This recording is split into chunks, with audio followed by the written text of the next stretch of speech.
know for sure the one date I can give you is the 5th of May of 1968. We got overran. Matter of fact, a friend of mine, I wear his KIA bracelet. He was closer than you are right now, and he took a bullet through the head. And we lost 3 killed that night, 27 wounded, plus they destroyed several of our tractors. And I forget what the body count was on the VSC that were in there, but that was probably in the neighborhood of 10 to 12 of them. I was on one of the guard bunkers. I was an NCO corporal, and where they came through the wire was like on the southeast corner of our compound. And there was a bunker there that they killed 2 of the 3 guys on it.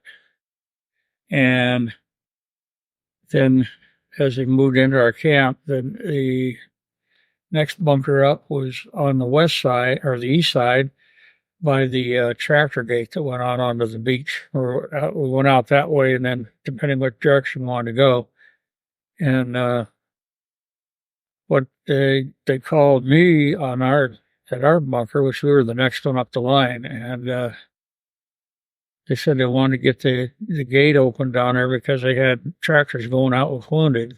And what they didn't bother to update me on when I was down there was that they changed their mind. They took them out through the west side, which was the north main gate, so to speak.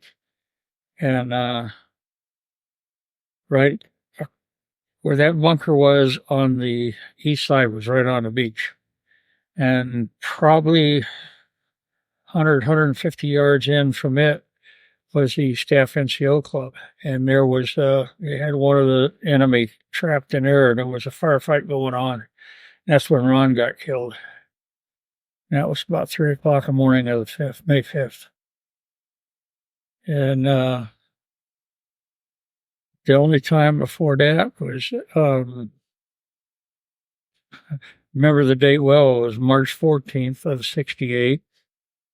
We were down in support of 3rd Battalion, 27th Marine Regiment, and we had a platoon of 11 tractors, and 8 of them went out in support of them doing a operation in the field, and within a couple hours, one of them had hit a mine, so those guys were wounded, and we still had 3 left in camp, so we took 2 others, we headed out, and had issues with one, so we had to take it back, get the 3rd one, and then on the way out is when our tractor hit a mine. That's when I got my Purple Heart. Basically, as near as I could figure, as I went up, because the explosion, I got pictures I can show you on the tractors, was under the right front corner, and near as I can figure, I went up, come down on my head. That's all I could figure, and then they called in choppers. There was like, God, I guess about 6 or 8 of us. They medevac because we had our commanding officer was on the tractor with us. Our company gunny was with us because the guys that hit the mine first, within a few hours after that, they were mortared. So they got 2 Purple Hearts in like hours. And then, needless to say, once we hit the mine, that put a stop to us going out and doing anything because one tractor left and they had, getting choppers in to get us out. They did x-rays and everything, watched my head, and it wasn't sure, like I say, it was just a concussion. And then when I went back to our base camp there, they were talking about keeping me in the base camp, and I told them no. I said, it's like we're falling off a bike. I got to get back out and be with my platoon, doing my job. Is the way I felt because I didn't know if I didn't get back out, what kind of reaction I eventually would have to it. So I figured to try and get back into what was our normal way of life. We were there from January of 69 to July. I was on what they called a BLT, a battalion landing team. And what that was, it was a Marine Infantry battalion. It was aboard ship. And then they had all the supporting units, like the amphibian tractors, the tanks, motor transport, And January 26th of 69, we were Bold Mariner was the operation, and it was south of Chulai. And what it was, it's where in 1965, when the Marines went in on a big landing, was down there, and that's when they did Operation Starlight. Well, nobody had been in there since Starlight in 65. The infantry goes back in January 69, and they were losing guys right and left to booby traps and landmines. So one of the models of the amphibian tractors was what they call an LVTE-1. It's an engineer model. It looked like it had a carrying handle on top of it. And if anybody ever watched Apocalypse Now, you actually saw one of them looked like it had a carrying handle on top, and it had a blade with teeth, aluminum teeth on the front. And in that part that would raise up, there was two Little John rockets, and each one is attached to 2,700 pounds of C4. And what they would do is they set it how far out they wanted to go, and they fired a rocket out. The charge would lay down, and they detonate it, and then they'd plow through.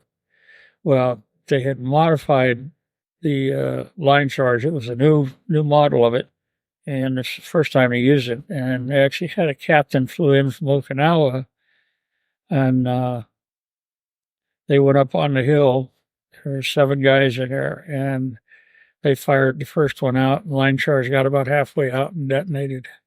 So you had 5,400 pounds of C4 and probably 400 gallons of gasoline. All that was left of the tractor was the block of the engine and then the bottom of the hull.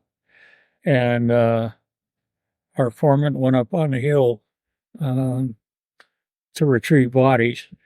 Well, he come back and he had a poncho. There was no bodies. And the remains at 07 are buried in Arlington, right across from the, what do they call it? Well, it's the Tomb of the Unknown, and then they got like a outdoor auditorium there. And then right across the street from it in that section, they're buried there. I've been there back a few times to visit their grave. And just after that, I mean, we knew every one of them except the captain. And I mean, you figure what, I was almost 21, but all of us knew we were crying. It was a hard day for us just to see 7 of them go that fast. And then the other times that still on a VLT, it was, I want to say late March or April of 69. We were on Operation Oklahoma Hills, and it was southwest of the Nangana Mountains. And the infantry was doing the operation, and what they did when they set up a LZ, a fire support base, is they took people from the supporting units, tanks, Amtraks, all that, and we were standing guard security on the LZ. And we had a quick hit one morning. This young guy, he was my squad, and he was our machine gunner. And he'd get up there every morning after, got daylight and everything. And we set them there, taking their part, cleaning it and all that. And told him, not a smart thing to do. And finally, one morning, they hit us about 30 seconds. They took him out, and we're gone before we could react. So that was the last of it. And then July, I came home. I flew into Norton Air Force Base down in San Bernardino, California. And that was kind of the biggest insult we had, because they came on the plane and they told us that we would change into civilian clothes before we left the base, or we would not leave the base. Because all the demonstrations and all the crap that was going on. And so I got home, needless to say, my haircut and everything. There was no doubt that I was in the service, but when I got home, spent my time right there at home visiting my friends and stuff. I didn't get out. Then I went down to Camp Pendleton, which was my next duty station. But it was, we kind of heard about it over there, what we got from families and everything, in the letters, but he kind of shrugged it off. Because it just, I don't know. I just didn't let it bother us at the time. I know people saw a lot worse than I did. And I'd be able to, like with Ron's death, here a couple of years ago, we were doing an RV rally, and it was starting north of St. Louis. And Ron was from St. Louis, so I had the opportunity there. I found his grave and was able to visit him, pay my respects. And then, like I said, the 7 guys in Arlington, and then there's 3 others on there that I know that were killed while I was there. And then they, 2 of them, Scotty and Esposito, were on a tractor that hit a landmine, and it's one that burned. They died in the fire. And then Randy Waugh, he was from Southern California. He was on patrol out in the village. We had field patrol at night, covering the roads coming in and out of the camp. And they got hit just before they came in the morning. He was killed then. I don't remember the date on that. I remember hearing it, and being somebody I know, it just, like I say, you grieve and it hurts, but you kind of just pick up and keep going because you got a whole bunch of other guys depend on you. And that's one thing about it, they're getting the racial stuff we got into over there. There's a lot of race incidents, but the bottom line, when you're in the foxhole, there's no, only color is red, and you don't want to see it. You all were brothers. You try to explain to people, when they have questions about it, but it's a whole different thing than Desert Shield, Desert Storm, and Iraqi Freedom and all that. And I was in the Air Force Reserve for our Desert Storm. I was a active reserve duty C5 loadmaster. We were the first squadron he activated for Desert Shield, Desert Storm. So I ended up on that for a year.